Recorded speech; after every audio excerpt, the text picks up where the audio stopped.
Çağrı efirdə dəyərli tamaşaçılar, telefonlarımız açıqdır. 510 32 79 və 492 16 20 nömrəli telefonlarımız açıqdır. Əgər düşə bilmirsinizsə 69 74 SMS ünvanlarınızı, suallarınızı ünvanlaya bilərsiniz. Mənim qarşımda SMS-lər var, oxuyuram. Yalnız biraz mövzumuzla bağlı bugün biraz suallarımız o qədər də çox deyil. Amma dünən və İsrağa gün suallarımız çox idi o barədə. Ona görə də mən dünənki sualları da ünvanlayacağım sizə. Bizim hələlik 2 zəngimiz var. Qəbul edək və söhbəti davam etdirək. Alo. Salam aleyküm. Aleyküm salam. Sizi narahat eləyən Zemfira xanımdır. Buyurun Zemfira xanım. Mən anama görə istəyirdim bilmək. Anamın 80 yaşı var. Artıq neçə illərdir burnundan çox əziyyət çəkir. Fəsillərdən asılı olmadan bütün il boyu burnundan çoxlu su gəlir. Gecə gündüz asqırır. Gözündən su gəlir. Bəlkə baş ağrıları olur. İnandırım sizi ki, neçə illərdir bu əziyyəti çəkir. Həkimlərdə olmuşuq. Dərmanlar qəbul eləyir. Ancaq ki, o dərmanların tökürük burnuna damcı ilə də quruluq əmələ gətirir, halı çörülür. Bilmirik bu nə məsələdir. Bakıda olansınız da? Bəli, Bakıda olanız. Oldu xanım. Birinci onu deyim ki, bu çox məsələ, dərin məsələdir. Ona görə ki, 80 yaşına qədər müəyyən bir xəstəliklər var ki, gizdin ona baxmırıq, əhəmiyyət vermirik. Məsələn, tutaq ki, hemorit kimi, frontit kimi xəstəliklər ki, əhəmiyyət vermirik. Xroniki rinit kimi xəstəliklər ki, əhəmiyyət vermirik. Sonradan yaşlandıqca onlar öz fəaliyyətlərini biraz gücləndirirlər. Xüsusən də allergenlər güclənir. Yaşlı orqanizmin hüceyrələri biraz gücünü azaldır.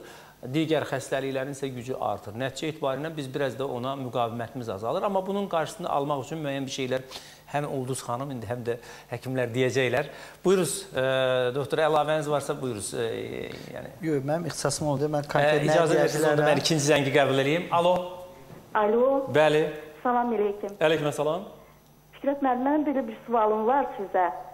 Mənim nevəmin 3 yaşı var. Normal danışırdı, amma birdən-birə uşaqda kəkələnmə əmələ gəlir. Kəkələnmə əmələ gəlir, aha. Bəli. Qorxub eləməyib ki, diksinməyə qorxmaq. Vallahi gözümüzdə bilmirik. Bilmirsiniz? Həkimə də aparmışıq, sakitləşdirici dərmanlar yazdılar. Sizdə kimsə kəkələyən var? Yox, xeyr, yoxdur. Yenə də yox, bir yadınıza salın ki, məsələn, elə insanlar çox vaxt elə uşaqlar haradasa qorxurlar, ya nəsə bir diksinirlər, ya nəsə bir şey olur, sonradan kəkələmə baş verə bilir. Amma müalicəsi var, yəni nə qədər ki, erkən vaxtda üstünə düşsəz, müalicəsi var. Aparmışıq, həkimə aparmışıq, sakitləşdirici dərmanlar yazıblar, bir də vitamin yazıblar. Burada dərmandan çox başqa məsələlər var. Vəfa xanım, buyuruz, yəni istəyərdim ki, buna siz də bir aydınlıq gətirəsiniz, buyuruz. Yəni, bir pediatr olaraq onu deyə bilərəm ki, o mütləq nevropatoloqun müalicəsində olmalıdır. 3 yaş hələ biraz kiçikdir, loqopedə gedə bilməyəcəklər və sırf psixoloji, çünki siz deyirsiniz ki, yəni haqlı olaraq da sizin sözünüzə qüvvət ki, o uşaq qorxub nədənsə, nəsə stres faktoru olub. Yəni bir psixoloq onu ilə, uşaq psixoloq da təmasda olmalıdır. Vitaminlər yazılıbsa nevropatoloq tərəfdən aydındır ki, deməli uşağın fiziki inkişafında geriyə qalması vardır. Sadəcə biraz səbirli olmalıdırlar, biraz uzun müddət çəkən bir prosesdir. Ən azı 1-2 il ərzində çəkir və sakitləşdirici çox uşağı dərmana tutmasınlar. Mən onu demək istəyirəm, siz deyir ki, sakitləşdirici dərman yazıb, biraz bu... Bəli, bitki tərkibli bir şeylər, yəni əsasən mən tövsiyə görərdim bizim sedativ çayı və bir də ki, nevronat şərbətini. Çünki tərkibində pişik otudur, hamının tanıdığı bir bitkidir. Keyləşdirmədən sakitləşdirir, uşağın yuxu siklını normallaşdırır və əlavə olan bitkilər də var ki, orada orqanizmi tonuslandırır. Yəni, onları məsələn, baldan istifadə eləsinlər, çox yaxşıdır. Bal belə hallarda çox yaxşıdır. Körpə uşaqlar üçün bal, həm beyni qidalandırmaq üçün, həm... Amma bir də belə uşaqları çox əsəbiləşdirmək, sonra söz danışarkən onu tələsdirmək olmaz, gözləmək lazımdır və yavaş-yavaş və bir balaca ona psixoloqun təlqini olmalıdır ki, hər şey yaxşıdır. Yəni, o təlqin çox vacib. Yəni, o uşaqda sırf onun rejimini gözləmək lazımdır. Həm oynama, həm oxuma, həm gəzmə, yəni hər bir şeyini gözləməlidirlər və sırf təbii vasitələrdən də istifadə etməlidirlər. Təşəkkür edirəm. Çox sağ olun. Ulduz xanım, əlavəniz yəqin ki var. Əlavəm var. Yəni, birinci bayaqki suala görə... 80 yaşlı xanım, bəli. Yəqin ki, allergik rinitdir. Yəni, onu da biz çox səbəbini aydınlaşdırmırıq. Sadəcə olaraq gəlib yaşıl aptekdən götürə bilər. Allergik rinitə görə biz həm damcı düzəldirik siklamendən, həm də yağlar düzəldirik. Burun damcısı yağı. Bax, ondan götürsün. Bir balaca da bitki yığımı verərik. Ümumiyyətlə gedər qan təmizləyici, allergiyan götürən, müəyyən bağırsaqlarda mikroblar, hətta parazitlər, qurtlar varsa, yəni sırf bunlar var Ulduz xanım. Yəqin ki var. Yəni bəli, tam yoxlanmırıq. Yəni bu siz demişkən, yəni köhnə yığıntılar yığılıb allergiya şəklində özünü biruzə verir. Yəni təmizləyici bir yığım da verə bilərik. Ondan ziyansız olaraq, yəni bir müddət istifadə edə bilər. O uşaqda da Vəfa xanım çox düzgün dedi ki, səbirli olmalıdır. Bu müəyyən vaxt tələb edir. Yəni mənə də elə gəlir ki, biraz dərmanla müalicə lazımdır. Mütləq elətdirsin, amma sonrası bitkiyə keçsə daha yaxşı olar. Burada qan dövranını bərpa edən, yəni olub təcrübəmizdə belə bitkilərdən də istifadə etmişik. Amma müəyyən dozlarda, yəni həmin sedativ zbora, ginkgo biloba kimi, öksyotu kimi bitkilərdən də istifadə etdikdə yaxşı nəticələr alınır. Təşəkkür edirəm, çox sağ olun. Buyurun. Mən o birinci zəngdə, yəni Ulduz xanımla razılaşırım, vazomotor rinitə daha çox oxşuyur, yəni daim su axdığına görə və hazır bizim çəsib çayımız da var, tərkibində 7 bitkidən ibarətdir. Onun həm dəmlənməsini buruna tökə bilərlər, həm də daxilə qəbul edə bilərlər. Yəni eyni antiseptik çaydır.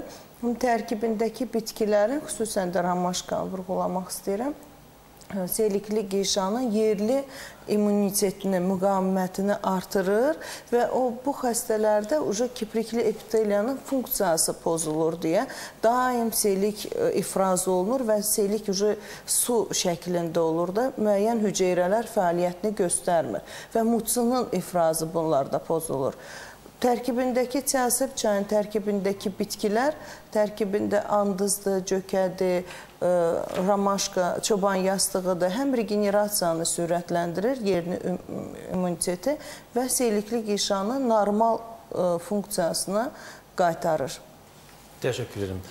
Bizim SMS-lərimiz çoxdur. Mən istəyirəm ki, SMS-lərdən oxuyum. Məsələn, fərqli SMS-lər olduğu üçün biraz indi məcburuq cavablandıraq. Kişilərdə yazır prostat xəstəliklərinə hansı bitkilərdən istifadə etmək olar, nələrdən istifadə etmək olar yazır.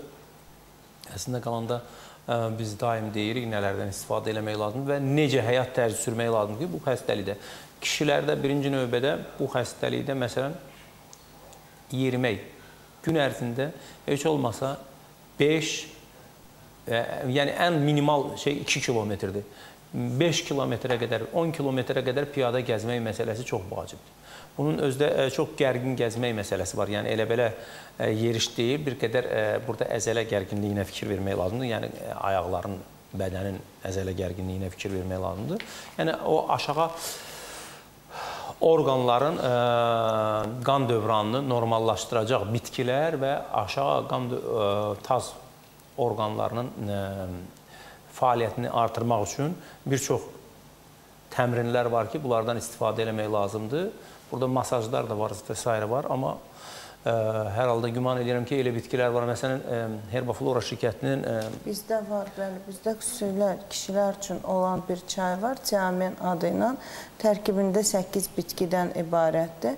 Yəni, kompleks təsir göstərir. Yəni, yemişan bitkisindən tutmuş, hansı ki, kişi orqanizmi tonslandırır, bataqlıq qurucasına qədər ki, o prostat vəzinin kapsulasının keçiriciliyini artırır və prostat vəzinin qanla təchizatını artırır. Çünki o kiçik çanaqda həmişə qanın durğunluğu yaranır və ona görə də infeksiyanın... Sadəcə bir şey qeyd etmək istəyirəm ki, bəzi insanlar bu çayları elə bilirlər ki, bir qutu aldı, içdi, hazırdır, düzələcək və xahiş edirəm ki, onu deyəsiniz. Bax, ən azı orada nə qədər içməlidir? Çayların, müalicəvi bitkilərin istifadə müddəti ən azından 1 ay, 4-6 həftə ərzində olmalıdır. Ondan sonra 15 gün fasilə verə bilərlər və yenidən davam edə bilərlər. Gündə 3 dəfə 2 paketdən yarım stəkan suya dəmlənir və yeməkdən yarım saat əvvəl qəbul edilir. Təşəkkür edirəm. Ulduz xanım. Prostat vəzi xəstəliklərində, iltihab xəstəliklərində fındıq yarpağıdır, asinadır, qovaq ağacıdır, yaxşı təsir göstərir. Yəni, bu bitkilərdən daim istifadə etmək lazımdır. Balqabağın şirəsidir, çox qəşəng təsir göstərir. Əgər vəzdə, yəni adenoma, böyümə, yəni elə bir ciddi problem yoxsa, sadəcə prostatitsə, iltihabdırsa, Yəni, biz də fitoprostat bitki yığımı tərkibində 13 cürə bitkidir. Yəni, burada da həmin dediklərim, asina da var, fındıq yarpağı, bir də alaqanqalı toxumları var. O da çox qəşəng təsir göstərir prostat vəzini iltihabı xəstəliklərində. Ondan istifadə edə bilərlər və mütləq 1-2 ay müddətində. Yəni, müddət biraz uzun olmalıdır. Əgər adenomada varsa, giperplaziya varsa, onda yaxşı olar ki, bu yığımla bərabər badyanın cöfərindən damcı-damcı xüsusi sxem üzrə istifadə etsinlər. Yəni, 2 ay bitkidən istifadə olunur, amma badyanın cöfərindən bir 6-7 ay müəyyən fasilələrlə istifadə etmək lazımdır. Burada kiçik ölçülər olarsa, adenomalarda, yəni geriyə sorulma baş verir. Təşəkkür edirəm, çox sağ olun. Məsələn, balqabağın toxumlarını 50 dəfə demişik, 100 dəfə, 1000 dəfə demişik. Balqabağın toxumları bu işdə o dərman var, bugün buraxılır. Elə onun tərkibi balqabağın toxumlarından ibarətdir. Prostat vəzdə, məsələn, gündə 60 ədəd balqabaq toxumu yemək, 20-20 bölüb, gündə 3 dəfəyə bölüb yemək. Yeməkdən təxminən 1-2 saat qabaq, yəni yemək arası yemək daha faydalıdır. Sonra qara çörək otunu səhər-axşam qəbul etmək çox yaxşıdır. Duz vannaları, yəni duz vannaları aşağı ətraflarda oturmaq, duzun içərisində oturmaq və yaxud da ki, duzu tənzifə hofdurub aşağı ətraflara bağlamaq. Bunun elə mən bir metodunu da demişdim, 5 gün, 5 gün, 5 gün. Belə bir metodlar da var ki, bundan istifadə edə bilərsiniz. Sadəcə olaraq yenə də həkimin nəzarəti altında olmaq və həkimdən həm daim məsləhət almaq bu işdə çox vacib şərtdir. Amma bitkilərdən də, məsələn, paxlakolu deyilən bir bitki var. Ondan da istifadə edə bilərsiniz, yəni bu işdə prostatda. Sonra dəvətikanı bitkisi var ki, bu həm prostatda, həm də bavasil xəstəliyində çox yaxşı nəticə verir. Özü də adi tikandır, alaq tikanı kimi onu qırbatırlar o yan bir yana. Sadəcə olaraq onun həm güllərini, həm özünü yığıb, dəmləyib, daxilə qəbul eləmək çox yaxşı nəticə verir. Belə, burada bizim SMS-lərimiz, məsələn, böyrəyin üzərində olan 3 sm ölçülü kistanın cərrahiyyəsiz müalicəsi mümkündürmü? Cərrahiyyəsiz mümkündürmü? Belə SMS-lər olduqca çox gəlir. Doktor, əgər buna sizin də əlavəniz ya nəsə bir varsa, buyuruz. Yaxşı olar ki, həmən kistanın mənşəyi araşdırılsın. Yəni, onun onkoloji, qeyri-onkoloji olduğu araşdırıldıqdan sonra, yəni ilkin həkim müayinəsindən sonra konkret demək mümkün olacaq ki, onun cərrahi əməliyyata götürmək olar, yoxsa yox. Məsləhətim olar ki, mütləq həkim müraciəti müayinə olunsun. Araşdırılsın ki, o onkoloji yoxsa qeyri-onkolojidir. Təşəkkür edirəm. Buyurun. Əgər yumşaqdırsa, tərkibi mayeli kistadırsa, yəni bitkilər veririk. Sorulana olur. Yəni, olub belə təcrübəmizdə. Xüsusən kiçik ölçülü olduqda. Yəni, burada hansı bitkilərdən istifadə olunur? Yəni, o bitki yığımlarıyla bərabər dəmirovutun şirəsindən istifadə edirik. Çox qəşəng nəticə verir. Ondan damcı-damcı içmək lazımdır müəyyən müddət. 5 ay, 6 ay. Yəni, böyümə 100% baş vermir. Kiçilmədə yenə deyəm, asılıdır onun tərkibindən. Yəni. Təşəkkür edirəm. Çox sağ olun. Bizim 2 zəngimiz var. Alo. Alo. Alo. Tamaşaçılarımız... Alo. Bəli, niyə cavab vermirsiniz? Salam. Əleyhissalam. Mənim qardaşımın oğlu 3-cü sinifdə oxuyur. O 3-cü sinifdə oxuyur, ancaq əsəbləşir, burnundan qan açılır. O nə ilə əlaqədar olar? Həkimə getmir, həkim deyir, əsəbləşir ona görə. Əsəbləşən kimi burnundan qan açılır. Bəli. O aydın oldu, təşəkkür edirəm. İkinci zəngi qəbul edək. Alo. Alo. İkinci zəng alınmadı. Buyuruz, Vəfa xanım. Onun sadəcə burun olur, həkiminə göstərmək lazımdır. Düşünürəm ki, orada kapillərlər səthidir deyə, yəni əsəbləşir, təzyiq qalxır damarda və kapillər partlayır, qanaxma baş verir. Orada prejqaniya eləyirlər də, yandırırlar o səthi damarları və o keçib gedir. Təşəkkür edirəm. Ulduz xanım, əlavəniz varsa buyurun. Yəni, biraz damarın keçiriciliyini möhkəmləndirən, yəni bərpa eləyən bitkilərdən istifadə edə bilər. Limondan istifadə etsin, it burnudur, yəni bunların dəmləmələrindən, safora bitkisidir, yəni bunların dəmləmələrindən, hazır cöfərlərindən bir müddət istifadə etsə yaxşı olar. Təşəkkür edirəm. Bir də belə bir şey var, məsələn, bağ yarpağının şirəsinin damcılarından burun damcısı kimi istifadə edə bilərlər. Sonra zeytun yağından axşamlar yatanda damcı kimi istifadə edə bilərlər. Amma bütün bunlarla əlavə həmən doğru deyirlər ki, yoxlatmaq lazımdır. Yəni, burnun təkcə əsəbiləşdi, burnundan qan açıldı. Bu, biraz əsəbiliyə görə deyil, əslində burun kapillərlərinin zəif olmasına. Bəli, olur o uşaqlarda da marlar. Yəni, biraz ağır fikri, fəsad fikirləşəndə ola bilər ki, qan xəstəliyinin də nəticəsi ola bilər. Yəni, burun qanaxması biraz ciddi problemdir. Yəni, orada yeri proseslərlə əlavə, ola bilsin ki, ümumi bədəndə, ümumi laxtalama sistemində problem olması nəticəsində burundan qan, yəni burun qanaxması qan xəstəliklərinin ilk əlamətidir. Yəni, yaxşı olar ki, o həmluar həkimdən əlavə bir qan analizləri də versin. Yəni, laxtalaması qan ümumi analizi, yəni bir gematologiya müraciət edilmə məsləhətdir. Hər halda o bir balaca barmağından qan analizi vermək və öyrənmək lazımdır ki, o qatılaşma nə dərəcədədir, yəni qanın qatılaşması duruluğu nə dərəcədir. Burada belə bir SMS də var, mən anadan olandan arığam və kökələ bilmirəm, kökəlmək istəyirəm, boyum 1.90, çəkim 70. Əslində qalanda çox normaldır, yəni orada bir 5-10 kiloqramın şeyi var, heç lazım da deyil kökəlmək. Nə edirsiniz, kökəlirsiniz. Onsuz da yaşlandıqca kökələcəksiniz və formanı da itirəcəksiniz. Heç olmasa qalın. Deyir, aradan olandan deyir, arığam. Demək, kompleksiyanız belədir. Nə üçün kökəlmək istəyirsiniz? Kökəlmək istəyirsiniz, demək, o təbii fizioloji prosesə əks getmək istəyirsiniz. Necə bəzi adamların saçı tutaq ki, bir tərəfə daranır, o isə onun daim istəyir əks tərəfinə darasın və yaxud da hansısa bir kəkil qoymaq istəyir. Nəticə etibarən saçlar o başı tərk eləyir. Və sonra deyir ki, ay Allah, görəsən başımdan saçlar niyə töküldü? Bax, bu məsələ də ona bənzəyir. Yəni, kökəlmək vacib deyil. Əgər siz kifayət qədər normal bir vəziyyətdəsinizsə, yəni xəstə deyilsinizsə, niyə kökəlmək istəyirsiniz? Sonra yazır, salam, mənim dodağımda tüpürcək vəzninin tutulmasından şiş əmələ gəlmişdi, əməliyyat olundu və götürülmüşdü. İndi yenə əmələ gəlir, hələ çox xırdadır, ancaq bunun böyüməsindən qorxuram. Əvvəla qorxmayız, sadəcə bunun müalicəsi varmı, nə səbəbdən yaranır, mən bunun qarşısını necə ala bilərəm? Mən istəyərdim ki, Ulduz xanım, belə bir çox maraqlı SMS-dir. Yəni, tüpürcək vəzisinin əməliyyatı olunub, götürülüb, amma yenə də əmələ gəlmək. Birincisi, bunda qorxu fobiyası var ki, yenə də əmələ gələcək. Yəni, qəribə bir şey var. Bizdə, demək, əməliyyat olunur xəstə və o çıxıb gedir evinə. Bitdi. Məsələ bununla da bitir. Dünyanın heç yerində belə bir şey yoxdur ki, xəstə əməliyyat olundu, bununla da iş bitsin. Məsələn, psixoterapevtik üsullardan istifadə olunur. Yəni, xəstəyə təlqin olunur, müəyyən şeylər anladılır və s. Bizdə bax, bu yoxdur. Bu günləri ki, xəstəni buraxırlar, get. Əməliyyat olunduğunu götürüldü və deyir, bax, görürsünüz cümləyə baxın, mən qorxuram ki, yenə əmələ gəlir. Yenə də əmələ gəlməyib. Burada müalicədən, məsələn, hansı üsullardan deyir, istifadə etmək olar? Buyurunuz.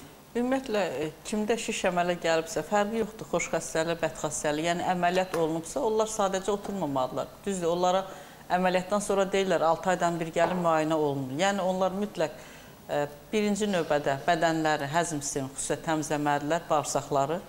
Yəni, antioksidant təmizlədikdən sonra, yəni, əgər bağırsaq təmiz deyilsə, antioksidant mənşəli bitkilərdən və yaxud vasitələrdən istifadə etdikdə xeyri yoxdur. Ona görə bağırsaqlar təmizlənməlidir və antioksidant mənşəli cövhərlərdən, bitkilərdən istifadə etməlidirlər ki, yenidən bu şiş əmələ gəlməsin. Yəni, antioksidant mənşəli ilə bitkilərdən başqa bizim yediyimiz, qəbul etdiyimiz tərəvəzlər də var. Bunlardan hansılardır? Çuğundurun özü, yəni həmin şəxslər mütləq çuğundur şirəsindən qəbul etsinlər. Çox yox, gündə yarım stəkan. Bütün il boyu yox, müəyyən fasilələrlə qəbul etsinlər. Çəkirlər 2 saat qalır, 2 saatdan sonra qəbul etsinlər. Çuğundurdan sonra kök gəlir, antioksidant mənşəli, yəni qüvvəsinə görə. Kök şirəsindən istifadə edərlər, yenə müəyyən fasilələrlə istifadə edə bilərlər. Qara turpdan istifadə etsinlər, qara turp özü də yaxşıdır. Yəni, çuğundur şirəsini istifadə etdikdə, əgər elə ağızlarında varsa, dodaqlarında, biraz o şirədən yaxsınlar həmin yerə də. Yəni, yerli vasitələrlə istifadə etsinlər. Sonra biz yağı demişdik, yağın özünün o ağızda məşqi, yağ ağarana qədər tüpürcək vəzisinin fəaliyyətini artırmaq üçündür bu. Bədəni təmizləmək üçün o bitki yağı çox qəşəng kömək edir. Hər səhər bir 15 dəqiqə ağızda onu yaxalamaq və mütləq sonra tüpürüb ağzı yumaq lazımdır. Bu vasitələr bədəni təmizləyir, istifadə etmək lazımdır. Sonra qaldı ki, bitki mənşəli bir müddət istifadə etsinlər. Qoy badyan cöfərindən, akanitdən, dəmirov otundan istifadə etsinlər ki, bu onlara qarantiya verir ki, yəni onlarda şiş yenidən bərpa olmasın. Təşəkkür edirəm. Biz qısa reklam fasiləsinə ayrılırıq. Reklamlardan sonra bir yerdə olacaq.